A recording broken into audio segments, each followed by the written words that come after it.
Welcome है आप सभी का लॉजिक स्टडी में। आज हम लोग फिर से कवर कर रहे हैं सामान्य हिंदी के 20 ऐसे क्वेश्चन जो आपके आने वाले एग्जाम के लिए बहुत इंपॉर्टेंट होंगे। आज की हमारी ये 4 सीरीज़ है। इससे पहले हम लोगों ने 3 सीरीज़ कर लिए हैं जिसके लिंक डिस्क्रिप्शन में है, आप वो सारी वीडियोस को ज़रूर देखना। इस सेशन को स्टार्ट करने से पहले एक छोटी सी प्यारी सी जानकारी आपको इस बुक के बारे में दे दूँ जो आपको स्क्रीन पर दिख रही है, जिससे आपकी प्रिपरेशन और अच्छी हो पाए। वो बुक है आपकी चक्षु पब्लिकेशन की सामान्य हिंदी की बुक, जिसमें आपको 2000 प्लस प्रीवियस ईयर क्वेश्चन देखने को मिलेंगे। किसी भी एग्जाम के आप प्रिपरेशन कर रहे हैं, ये बुक आपके लिए बहुत परफेक्ट होगी सामान्य हिंदी की। और इसमें आपको थोड़ी सी जानकारी अगर मैं दे दूं कि अगर आपको कुछ भी पढ़ना है, जैसे आपको हिंदी भाषा पढ़नी है, चैप्टर 1 का आपने देखा 1 से 16 नंबर पेज पे है, तुरंत आप यहाँ पर पलट करके आए अपने चैप्टर 1 पे, अध्याय 1 पे। थोड़ा सा आगे जैसे आप बढ़ेंगे चैप्टर 1 हमारा आ गया। अब आपको चैप्टर 1 में क्या पढ़ना है? वर्गीकरण पढ़ना है। वर्गीकरण का पेज पे आए, सिर्फ और सिर्फ 4 पॉइंट यहाँ पर लिखे हुए हैं, इसीलिए आप देखो पॉइंट वाइज लिखी हुई हैं। और जब पॉइंट वाइज आप कोई चीज़ों को पढ़ते हो तो देर तक याद रहता है ना। ऐसा नहीं कि उठा के पूरी पूरी थियरी भर दी, आप कंफ्यूज हो गए, पढ़ ही नहीं पाए। तो ये बुक बहुत ही प्यारी सी है। आप किसी भी ऑफलाइन स्टोर पे चक्षु पब्लिकेशन बोल करके खरीद सकते हैं, या फिर आप चाहें तो ऑनलाइन परचेज करना चाहें तो फ्लिपकार्ट, अमेजॉन हर जगह से ले सकते हैं, जिसके लिंक मैंने डिस्क्रिप्शन में दे रखे हैं। ठीक है, चलिए स्टार्ट करते हैं आज के सेशन।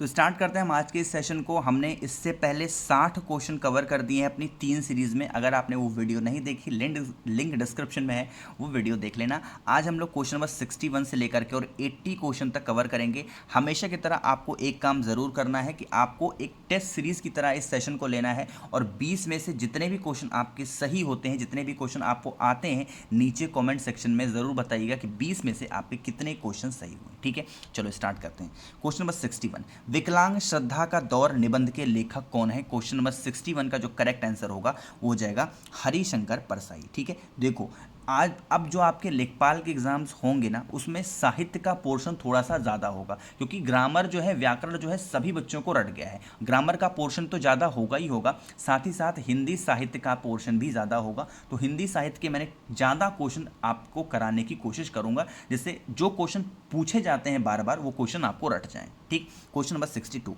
स्त्रीत्व का मानचित्र की लेखिका कौन है? बहुत प्यारा क्वेश्चन और बहुत बार पूछा जाता है। क्वेश्चन नंबर 62 का हमारा बी ऑप्शन होगा, अनामिका इसकी क्या है? लेखिका है। क्वेश्चन नंबर 63, 10 द्वार से स्वापान तक किसकी आत्मकथा है? 10 द्वार से स्वापान तक, क्वेश्चन नंबर 63।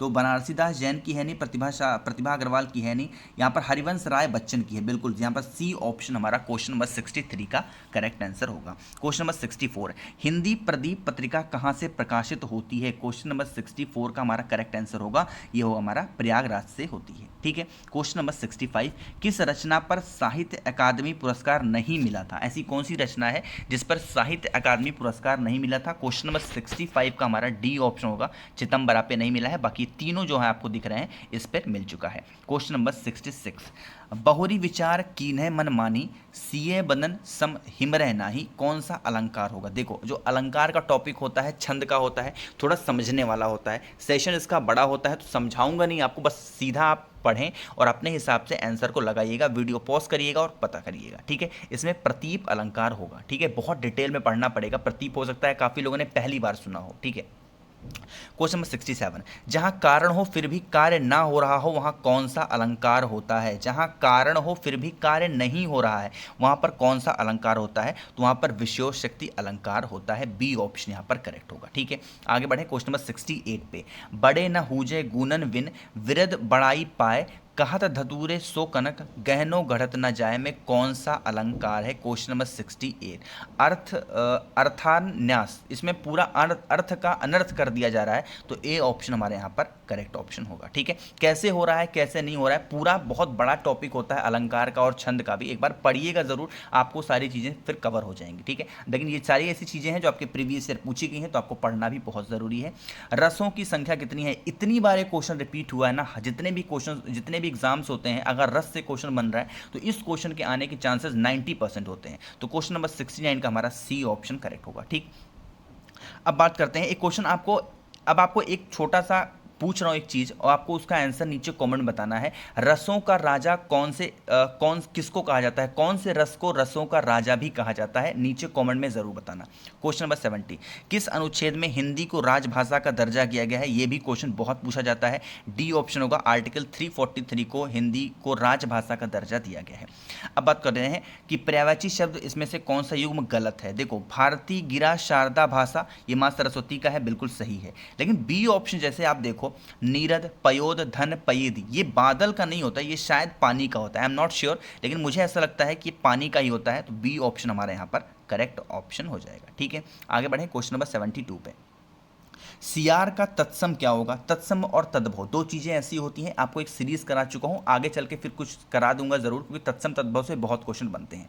तो तत्सम इसमें क्या होगा, सीआर का। 72 का हमारा डी ऑप्शन होगा, श्रृंगाल होता है। ठीक, क्वेश्चन नंबर 73, सही विकल्प का चुनाव करना है। अनुलंब अनुगलन का अर्थ आपको बताना है। ठीक है, अब देखो, जो अनुलंब होता है ना, इसका मतलब क्या होता है, अनुलंब का मतलब होता है कि अनिश्चित, जिसकी कोई निश्चित चीजें ना हो, तो अनिश्चित हो गया। एक ही ऑप्शन में आपको दिख रहा है सी ऑप्शन, तो अनिश्चित हो गया हमारा अनुलंब का। और अनुलग्न का क्या होता है, किसी के साथ जुड़ा हुआ, उसको अनुलग्न बोलते हैं, तो सी ऑप्शन यहाँ पर करेक्ट होगा। आप लोग भी अपने अपने आंसर नीचे कमेंट में जरूर बताया करिए।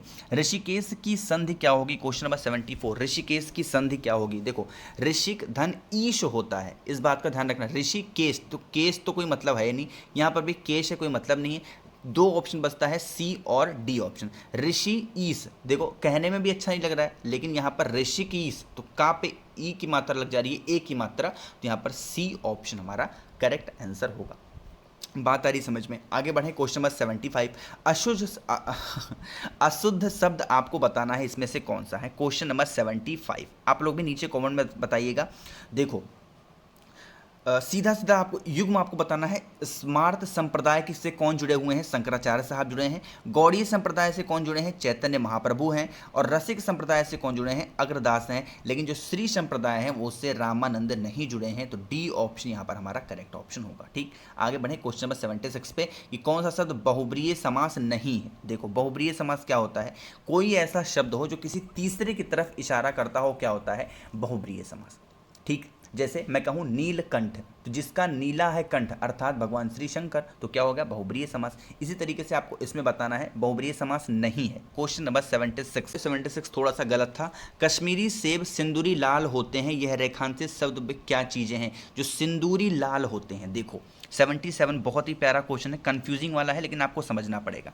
देखो, एक तो सबसे पहले ये समझो कि ये विशेषण होता है। ठीक है, जो कश्मीरी सेब है वो क्या है, सिंदूरी लाल होते हैं। अब ये सिंदूरी लाल क्या होता है, एक तो लाल होते हैं, तो लाल होते हैं तो ये कोई विशेषता नहीं है। एक तो उसके ऊपर लाल की भी कौन विशेषता बता रहा है कि ये सिंदूरी लाल होते हैं, तो ये अंतः विशेषण होते हैं, इस बात को ध्यान रखना है। बी ऑप्शन यहाँ पर करेक्ट ऑप्शन हो जाएंगे। ठीक, आगे बढ़ें।